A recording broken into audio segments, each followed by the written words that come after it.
옆 사람과 인사하십시오. 잘 오셨습니다. 다시 한번 인사할까요? 새해 복 많이 받으세요. 새해 복 많이 받으세요. 전번에 이 인사 안 해가지고 혼났습니다. 잘 오셨습니다. 또 하세요, 빨리. 감사합니다. 명절 뒤끝이라 얼마나 오실까 했더니 오늘 또 이렇게 많이 오셔서 감사를 드립니다. 한번 따라서 해볼까요? 구원받은 사람들. 이런 지하의 말씀을 증가하려고 합니다. 우리들 기독교나 믿는 성도들의 최대 관심은 다름 아닌 구원입니다. 아무리 강조해도 돌아보고 또 돌아봐야 할 것이 바로 내 자신의 구원이에요. 구원. 우리는 그 구원을 받기 위해서 예수를 믿는 것이고 교회를 다니는 것이고 신앙생활을 하는 것이고 모든 신앙의 목표는 구원이에요. 그 구원은 죄로부터의 구원이고 사망으로부터의 구원이고 불행이나 멸망이나 심판이나 마귀로부터의 구원이고 지옥불로부터의 구원을 말합니다. 온갖 세상의 불의하고 추악하고 흉악한 것들로부터의 구원을 말하고 천국과 내세에 대한 강력한 보증이 바로 구원인 것입니다. 우리에게 만약 그 구원이 없다면 우리 믿는 사람들처럼 세상 사람들을 보기에 어리석고 불쌍한 사람들은 없을 것입니다. 그래서 성경은 이렇게 말씀합니다. 고린도전서 15장에 보면 만일 그리스도 안에서 우리의 바라는 것이 다만 이 생뿐이면 모든 사람 가운데 우리가 더욱 불쌍한 자니라. 우리가 이 세상 살다가 죽으면 모든 것이 끝나버린다고 한다면 우리 예수 믿는 자들처럼 불쌍한 사람이 없고 어리석은 사람이 없다. 왜? 먹을 것 먹지 않고 할 것 하지 아니하고 조심하고 이렇게 힘들게 살아간 이 모든 것이 헛되다. 뭐 죽으면 끝일 텐데. 그런데 중요한 것은 성경은 사람이 한 번 죽는 것은 정해졌지만 그 후에는 내세가 있고 심판이 있어요. 이것 때문에 우리는 신앙생활을 하는 것이고 반드시 구원을 얻어야 한다는 것입니다. 오늘 본문 말씀에서 바울 사도는 우리들 사람의 구원받기 이전의 상태와 그 구원이 이루어지는 과정을 잘 증거해 주고 있습니다. 우리가 구원받아야 할 이유를 알려면 구원받기 전 내 자신의 상태에 대해서 먼저 아는 것이 좋습니다. 중요한 일이죠. 자기 자신의 아이덴티티, 현재 자기 자신의 정체성, 인간의 정체성을 안다는 것처럼 소중한 일은 없어요. 왜냐하면 구원은 거기서부터 시작이 되기 때문입니다. 구원받기 전에 사람들의 상태를 3절에서 이렇게 얘기합니다. 우리도 전에는, 구원받기 전에는 어리석은 자요, 순종치 아니한 자요, 속은 자요, 마귀에게 속았다는 거예요. 각색 정욕과 행락의 종노릇한 자요, 악독과 투기로 지낸 자요, 가증스러운 자요, 피차 미워한 자였으나 무슨 말입니까? 멸망받아 마땅할 자들이에요. 심판받아 지옥 가야 할 마땅한 자들의 삶이 여기에 지금 말씀이 되어지고 있는데 왜? 구원받기 이전이기 때문이에요. 구원받기 이전에 우리 상태들이 그랬다는 것이죠. 그래서 저는 오늘 말씀을 받들어서 그런 사람들에게, 멸망받을 수밖에 없는 그런 우리 인간들에게 구원이 어떻게 이루어지는가를 여러분들께 증거해 드리려고 하는 것입니다. 오늘 말씀으로 우리들 모두 그 구원에 이르는 길을 알아서 모두 구원받고 천국 가는 사람들이 되었으면 좋겠습니다. 그러면 그 구원은 어떻게 이루어지는가 할까요? 첫 번째로 이 God's kindness, 하나님의 자비하심으로 이루어집니다. 오늘 4절을 보니까 우리 구주 하나님의 자비와 우리 구주 하나님의 자비로 구원이 이루어진다는 것이죠.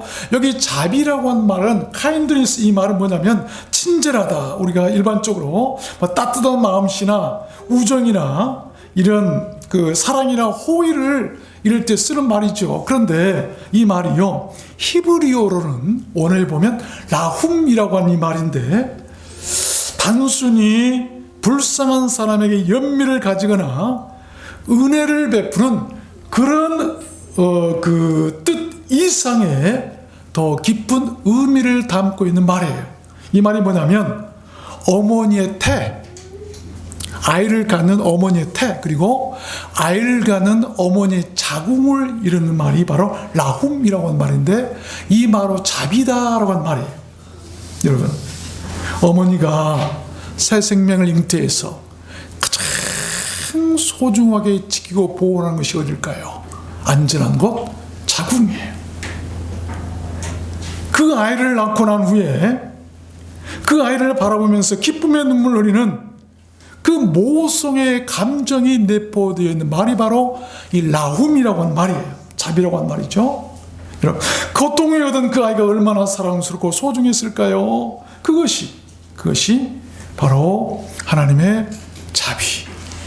그런 마음으로 부모가, 어미가 자기 자궁에 아이를 잉태하고 보호하듯이 얼마나 사랑스럽고 얼마나 소중하면 그렇게 먹을 것, 먹고 싶어도 절제하고, 추워도 아이 때문에 추위에 노출되려고 하지 않고 어떻게 하는지 그 아이를 지키려고 하는 그 마음이 바로 자비라고 하는 것이죠.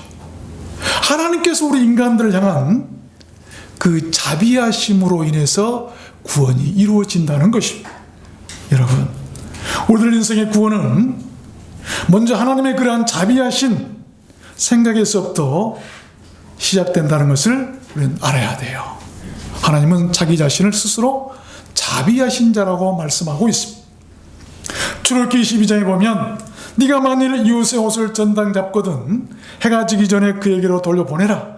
그 몸에 가릴 것이 이뿐이라. 이는 그 살에 오신즉 그가 무엇을 입고 자겠느냐.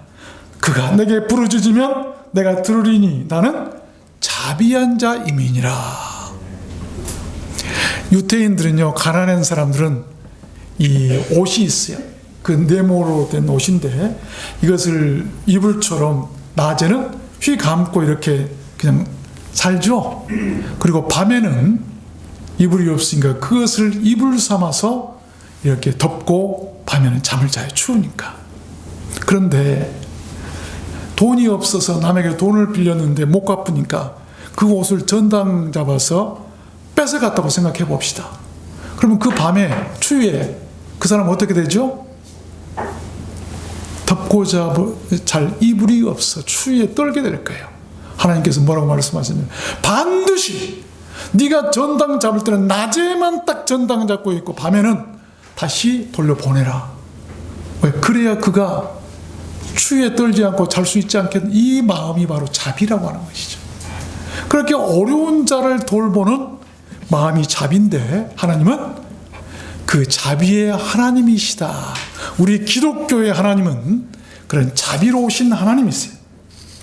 신명기 4장에도 보면 네 하나님 여호와는 자비하신 하나님이심이라. 그가 너를 버리지 아니하시며 네 열조에게 맹세하신 언약을 잊지 아니하시니라. 자비하신 하나님은 그의 자녀들을 버리지 아니하세요. 여러분, 부모가, 자비로운 부모는 자기 자식 절대 버리지 않습니다. 잘못된 부모들이나 그럴 수 있겠지만 자비한 부모라고 한다면 그러한 하나님의 자비를 아는 사람은 어떻게 살아가야 할까요? 하나님의 자비에 감사하고 자신도 그 하나님의 자비를 베풀며 살아야 합니다. 사무엘하 22장에 보면 자비한 자에게 주의 자비하심을 나타내며 하나님은 자비한 사람에게 하나님의 그런 자비하심도 나타내 주신다고 말씀하셨고, 예수님께서도 마태복음 12장에서 보면 나는 자비를 원하고 제사를 원치 아니한다. 예배 드리는 것보다도 자비를 베푸는 것을 더 사랑하신다고 한 말씀이에요. 욥기야 5장에도 보니까 여호와를 찬송하여 가로되 선하시도다. 그 자비하심이 영원히 있도다며. 그때 여호와의 전에 구름이 가득하였더라. 여호와를 찬송하여 이르기를 여호와께 감사하세. 그 자비하심이 영원하도다 하게 하였더라. 이 무슨 말이냐면 여호사밧 왕이 이스라엘 군인과 모압과 암몬, 세일 이 전투에서 이스라엘 나라를 이기게 만들었어요.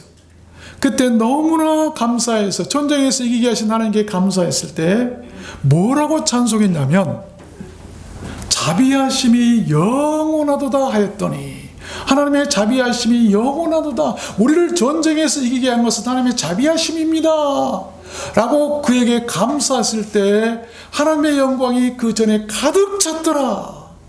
하나님께서는 그런 예배를 받아주신다는 것입니다. 누가복음 6장에 주님께서 뭐라고 말씀하셨어요? 너희 아버지의 자비하심 같이 너희도 자비하라. 하나님이 자비하시기 때문에 그의 자녀들인, 그를 믿는 그의 백성들도, 예수 믿는 사람도 자비해야 된다는 것이죠. 여러분, 자비들이 있으시죠? 누가복음 10장에 보면 강도 만난 사람, 선한 사마리아 사람 얘기가 나오죠. 제사장이 나오고 레인이 나오고 선한 이름 없는 사람이 나오죠. 사마리아 사람. 이런 사람들이 이렇게 했다라고 얘기한 다음에 예수님께서 누가 내 이웃입니까? 라고 물어봤던 그 청년에게 이렇게 얘기합니다. 가로되 자비를 베푼 자니이다. 누가 네 이웃이냐? 저 사람 중에 자비를 베푼 자가 네 이웃이다. 예수께서 이르시되 가서 너도 이와 같이 하라 하시니라. 예수 믿는 사람들은 자비가 있어야 돼요. 교회도 자비가 있어야 돼요. 이것이 구원을 이루기 때문이에요. 두 번째입니다. 하나님의 구원은 어떻게 이루어지는 것일까요? 두 번째는 이 God's love for people, 하나님의 사람 사랑하심이 구원을 이루게 해요. 사람 사랑. 잘 들으십시오. 오늘 4절을 보니까 사람 사랑하심을 나타나실 때에 우리를 구원하시되, 사람 사랑이 바로 구원이에요. 우리 인생들의 구원은 또한 그렇게 하나님의 사람 사랑하심에 그 뿌리가 있다는 것입니다. 여러분은 무엇을 사랑하십니까? 기르는 동물을 사랑하십니까? 집에서 화물을 기르며 식물을 사랑하십니까? 동물 사랑도 좋고요, 식물 사랑도 좋습니다. 그러나 그 무엇보다도 사람을 사랑하십시오. 요즘에 보니까요, 강아지를 한 마리 키우는데 그 강아지를 결혼시키면 사람들에게, 친구들, 이웃들에게 축의금을 받대요. 또 강아지가 죽으면 장례를 치러요. 그러면 조의금도 받아요. 여러분, 심각한 일이에요. 세상이요, 종말로 치닫고 있는 친구예요. 동물이 사람 위치까지 올라와 버렸어요. 이런 것들은 무서운 일이고 우리가 경각심을 가져야 할 일인데, 여러분, 사람이 우선입니다. 사람을 사랑하지 않고 사랑하는 모든 사랑은 구원과 전혀 관계없는 것들이에요. 예수님은 동물이나 식물이나 그 어떤 것을 사랑해서 자기 목숨을 십자가에 내어놓지 않으셨습니다. 오직 우리들 사람을 위해서 자신의 목숨을 내어놓으셨어요. 이 세상 수많은 사랑 중에 최고의 사랑은 이웃사랑이요 사람 사랑인 것입니다. 요한복음 3장 16절에 하나님이 세상을 이처럼 사랑하사 독생자를 주셨으니 이는 저를 믿는 자마다, 믿는 사람마다 사람들이 멸망치 않고 영생을 얻게 하려 하는 것이지, 예수님께서 짐승들을 구원하신다는 말이 성경에 있나요? 식물을 구원해서 천국으로 데려가시겠다, 뽑아가시겠다라고 한 말이 있나요? 우리가 세상에 살아갈 때 식물들도 생명이 있고 동물들도 생명이 있기 때문에 사랑하는 것은 좋아요. 사랑하는 것은 좋아요. 잘 기르는 것도 좋아요. 그들이 우리에게 유익을 주는 것도 많기 때문이에요. 그러나 중요한 것은 사람보다 사랑해서는 안 된다는 것입니다. 사람을 먼저 사랑해야 돼요. 부모를 사랑하지 않는 사람이 강아지를 사랑한들 복이 있을까요? 아니에요. 먼저 사람들의 영혼을 사랑하시길 바랍니다. 왜? 사람들의 영혼은 구원받아야 할 대상이기 때문이에요. 그래서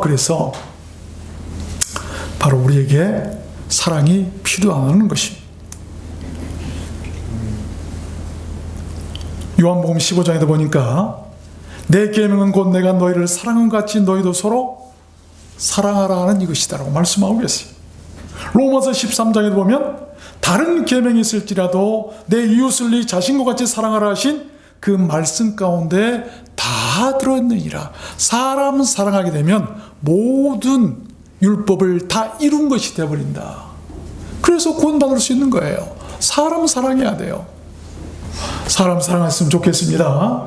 세 번째입니다. 하나님의 구원은 어떻게 이루어지는가? 이 washing for rivers, 중생의 씻음으로 이루어진다. 중생의 씻음. 5절에 보니까 우리를 구원하시되 우리의 행한 바 의로운 행위로 말미암지 아니하고 오직 그의 국률하심을 쫓아 중생의 씻음과 라고 하는 말씀이 나와요. 이 중생의 씻음이라고 하는 말은 born again, 거듭남을 말하죠. 그 거듭남은 씻음을 통해서 이루어집니다. 성경은 우리들 인간의 죄를 더러움에 비유합니다. 그러므로 중생의 씻음이라고 하는 것은 그 죄의 더러움을 씻고 새 사람이 되는 것을 말하는 거예요. 출애굽기 30장에 보니까 그들이 회막에 들어갈 때 물로 씻어 죽기를 면할 것이요. 이 옛날에는요, 회막에 에베당에 들어갈 때, 지금 같은 에베당에 들어갈 때 물로 씻어 죽기를 면하라고 하는 말이 뭐냐면 물로 자신의 더러움을 씻지 않고 들어갔다가 다 죽는 거예요. 그 정도로 씻는다는 것이 중요한, 이 모든 것은 우리의 죄를 씻어야 할 것을 예표하고 있어요. 그 수족을 씻어 죽기를 면할지니 이는 그와 그 자손이 대대로 영원히 지킬 규례니라. 수족을 씻어 죽기를 면해라. 수족이 뭡니까? 죄를 짓는 도구. 우리의 모든 행위를 씻어라, 회개라라고 한 말 아니겠어요? 에레미야 4장에도 보니까 예루살렘아 네 마음의 악을 씻어버리라. 그리하면 구원을 얻으리라. 네 악한 생각이 네 속에 얼마나 더 오래 머물겠느냐. 우리 마음의 악을 씻어야 돼요. 그래야 구원을 얻는다고 성경은 말씀합니다. 악한 생각이 우리 마음 속에 머물러 있으면 구원 못 받아요. 그 악한 생각을 우리 마음에 씻어야 버려야 된다는 것이죠. 에베소 5장에 이는 곧 물로 씻어 말씀으로 깨끗하게 하사 거룩하게 하시고, 말씀으로 우리는 깨끗하게 씻어질 수 있고 거룩하게 됩니다. 말씀의 강물에서 우리는 헤엄을 칠 수 있어야 돼요. 씻을 수 있어야 돼요. 계시록 7장에도 보니까 이 옷을 이 흰 옷 입은 자들이 누구며 또 어디서 왔느냐, 이는 큰 환난에서 나오는 자들인데 어린 양의 피에 그 옷을 씻어 희게 하였느니. 또 우리의 모든 죄를 씻는 것은 어린 양의 피예요. 그래서 우리가 예수 믿고 십자가를 믿어야 되는 것 아니겠어요? 디도서 2장에도 보니까 그가 우리를 대신하여 자신을 주심은 모든 불법에서 우리를 구속하시고 우리를 깨끗하게 하사 선한 일에 열심히 있는 친백성이 되게 하려 하심이니라. 우리를 깨끗하게 하시기 위해서 예수님은 자신의 몸을 주셨다고 성경은 말씀합니다. 요한일서 1장에도 보니까 저가 빛 가운데 계신 것 같이 우리도 빛 가운데 행하면 우리가 서로 사귐이 있고 그 아들 예수의 피가 우리를 모든 죄에서 깨끗하게 하실 것이요. 예수의 피가 우리를 깨끗하게 하는 것입니다. 네 번째입니다. 하나님의 그 구원이 어떻게 이루어질까요? 네 번째는 renewed by the Holy Spirit. renewed by the Holy Spirit. 성령의 새롭게 하심으로 이루어진다고 성경 말씀. 5절에 보니까 우리의 구원을 돕는 분이 성령이세요. 성령의 새롭게 하심으로 하셨나니, 구원은 성령의 새롭게 하심으로 하셨다. 우리들 인생의 구원은 또한 그렇게 성령의 역사와 성령의 새롭게 하심으로 이루어진다는 것이죠. 요한복음 3장에 예수께서 대답하시되 진실로 진실로 내게 이르노니 사람이 물과 성령으로 나지 아니하면 하나님 나라에 들어갈 수 없느니라. 로마서 5장에도 보니까 우리에게 주신 성령으로 말미암아 하나님의 사랑이 우리 마음에 부은 바 되었다. 고린도서 12장에도 보니까 성령으로 아니하고는 누구든지 예수를 주시라 할 수 없다. 성령 받지 못하면 예수를 우리의 주시라고, 그리스도를 우리의 주시라고 고백할 수가 없어요. 여러분들이 예수를 여러분의 주로 고백하고 그리스도로 고백할 수 있다면 여러분 안에 성령이 계셔서 그 성령께서 그리스도를 알게 하시고 고백하게 하셨음을 믿으시길 바랍니다. 성령 받으셨음을 우리는 알아야 돼. 성령 받은 사람은 이런 사람일 거예요. 사도행전 1장에 보니까 오직 성령이 너에게 임하시면 너희가 권능을 받고 예루살렘과 온 유대와 사마리아와 땅끝까지 이르러 내 증인이 되리라 하시니, 권능을 받을 수 있고 능력 받아서 어떤 어려움이나 힘든 일이 와도 이겨낼 수 있어요. 그리고 땅끝까지 이르러서 예수를 전하고 예수의 증인이 되고 전도하는 사람들이에요. 여러분, 이번 명절에 여러분들이 가장 소중했던 일은 어떤 일이었습니까? 음식을 만들어서 가족들과 나누는 일이고 헤어졌던 가족들을 만났던 일들입니까? 물론 그것도 중요하겠지만 가장 중요한 것은 가족 구원이에요. 가족 구원. 이번 설 명절에 가족들 영혼 구원을 위해서 혹시 여러분 무슨 일을 하신 일이 있으십니까? 아직도 하나님을 알지 못하는 내 남편, 내 아내, 내 자식, 부모, 내 형제, 친척, 골육들, 저들의 영혼 구원이 가장 우선적이에요. 그 일이 가장 소중한 일 아시길 바랍니다. 성령은 기도하는 사람들에게 임해요. 기도하는 자들에게 하나님께서 성령을 주실 줄로 믿습니다. 성령을 달라고 기도하십시오. 성령께서 여러분을 구원하시고 여러분을 도우시고 능력을 베푸실 것이고 여러분들과 같이 동행해 주시고 도와주실 줄로 믿습니다. 마지막 5번째입니다. 하나님의 구원은 어떻게 이루어지는 것일까요? Grace, 이 은혜로 이루어집니다. 7절 보니까 우리로 저의 은혜를 힘입어 의롭다 하심을 얻어 영생의 소망을 따라 후사가 되게 하려 하심이라. 성도들의 구원 또한 그렇게 하나님의 은혜로 이루어진다는 것이죠. 여러분, 은혜가 뭡니까? 은혜. 도저히 자격 없는 사람이 선택을 받고 택함을 받아서 값없이 받은 선물을 우리는 은혜라고 하는 것입니다. 내 죄로 인해서 도저히 구원받을 수 없었지만 내가 원해서가 아니라 하나님께서 먼저 나를 아시고 택하시고 부르셔서 선택하셔서 값없이 구원의 은혜를 주셨다는 것입니다. 이게 은혜라고 하는. 그래서 구원은 내 노력이 아니라 하나님의 선물로 이루어지는 거예요.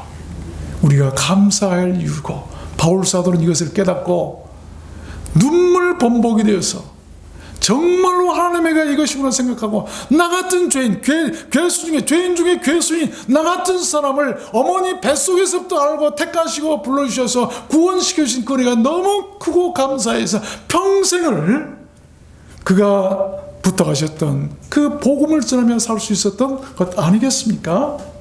이게 우리가 신앙생활해야 할 이유예요. 고린도서 15장에 바울 사도가 이렇게 고백하죠. 그러나 나 된 것은 다 하나님의 은혜로다. 갈라디아서 1장에도 보면 내 어머니의 태로부터 나를 택정하시고 은혜로 나로 부르셨다. 에베소 2장에도 보면 허물로 죽은 우리를 그리스도와 함께 살리셨고 너희가 은혜로 구원을 얻은 것이니라. 로마서 3장에 그리스도 예수 안에 있는 구속으로 말미암아 하나님의 은혜로 값없이 의롭다 하심을 얻은 자 되었느니라. 얼마나 큰 축복받은 사람이 우리들입니까? 말씀을 맺겠습니다. 그렇게 하나님의 은혜로 구원을 받은 우리는 무엇을 해야 하고 어떻게 살아야 할까요? 오늘 본문 8절에서 이렇게 결론을 맺습니다. 이는 하나님을 믿는 자들로 하여금 조심하여 선한 일을 힘쓰게 하려 함이라. 우리가 구원받은 것은 다른 것 아니에요. 하나님을 믿는 자들로 하여금 조심하며 살아야 돼요. 그리고 선한 일을 힘쓰며 살아야 돼요. 왜? 그것이 아름답고 그것이 사람들을 유익하게 하기 때문이라고 합니다. 우리 믿는 사람들은 누구에겐가 유익하게 하는 사람들이 되어야 돼요. 여러분들이 만약 형제들 중에서 예수 안 믿는 형제들이 많이 있을 때 여러분만 예수 믿는 하나님의 사람이 됐다고 한다면 하나님을 믿는 사람들로 믿지 않는 여러 형제들에게 유익되는 사람이 되어야 돼요. 이게 예수 믿는 사람들이고 구원받는 사람이에요. 어떤 양을 치는 목동 얘기인데 들에서 양을 치다가 이 목동이 아는 목동을 만나가지고 이야기를 하는 동안에 문제가 발생했어요. 두 목동의 양들이 그냥 서로 뒤섞여 버린 거예요. 그리고 이제 이야기가 끝나고 서로 각자 따로 헤어져서 가야 될 텐데 분리하기가 암담하게 도저히 섞여져 가지고 어떻게 한 마리 한 마리 찾아서 분리하기 어려웠어요. 그러자 한 목동이 깊은 생각을 한 다음에 양들을 향해서 이렇게 소리를 칩니다. 얘들아 가자! 그랬더니 자기 양떼들이 자기 목자의 음성을 듣고 섞인 무리 가운데서 스스로 이렇게 나뉘어져서 나오더니 자기 목자를 따라가더라는 것이죠. 그래서 자연스럽게 구분이 되더라는 것입니다. 여러분, 이 세상 심판 때도 그럴 것입니다. 잘 들으십시오. 주님은 우리의 선한 목자심. 우리는 모두 그의 양들입니다. 지금은 세상 사람들과 죄인들과 멸망받을 사람들과 같이 뒤섞여 살고 있지만 언젠가 주님께서 오셔서 우리를 부르시면 그 음성을 듣고 세상 사람들과 따로 분리되어서 우리는 주님을 따라가는 사람들이 되어야 돼요. 그래야 천국 가고 그래야 우리가 영생하는 것 아니겠습니까? 중요한 것은 그때 자기 목자의 음성을 기억하고 알아들어야 한다는 것이죠. 양은 그의 음성을 듣나니. 자기 목자의 음성. 여러분 목자가 누구십니까? 여러분 목자가 예수 그리스도시라고 한다면 예수 그리스도의 음성을 여러분 알고 계십니까? 구원받은 사람은 자기 목자의 음성을 듣고 합니다. 그 양들은 그의 말씀에 순종할 것입니다. 끝까지 믿음이 견고하여 흔들리지도 않을 것이고 서로 사랑하고 다른 사람들과 화합할 것입니다. 그런 사람이 천국 안식에 들어가고 그런 사람이 주님과 함께 천국에서 영생하는 것 아니겠습니까? 아십시오. 구원받은 사람은 악한 자가 손을 대지도 못한다고 성경은 말씀해요. 빼앗아 갈 자도 없다고 성경은 말씀하고 든든한 보장이 있음을 우리에게 약속하셨어요. 요한일서 5장에 보니까 하나님께로서 난 자가 저를 지키심에 악한 자가 저를 만지지도 못하느니라. 우리의 목자 되신 주님께서 하나님께로부터 나신 자 예수 그리스도께서 우리를 지키시고 계시기 때문에 악한 자들이 우리를 만지지도 못한다고 말씀하고 있어요. 요한일서 10장에도 보면 내가 저에게 영생을 주노니 영원히 멸망치 아니할 터이요 또 저희를 내 손에서 빼앗을 자가 없느니라. 우리들 인생의 미래나 내세에 대해서 이처럼 든든하게 보장된 완벽한 약속이 있을까요? 우리를 들었는 성교의 모든 성도님들은 모두 구원에 이르는 그 길을 알아서 모두 구원을 받고 그래서 멸망당하지 않고 영생하는 사람들이 다 되셨으면 좋겠습니다. 여러분 모두 다 그렇게 되시기를 주님 이름으로 축원합니다. 우리 찬양할까요? 주여 이 죄인이 내가 구원받기 전에는 이런 사람이었습니다. 이제는 구원받고 나도 복되게 살기를 원합니다. 우리 찬양하고 기도하는 시간 가졌으면 좋겠습니다.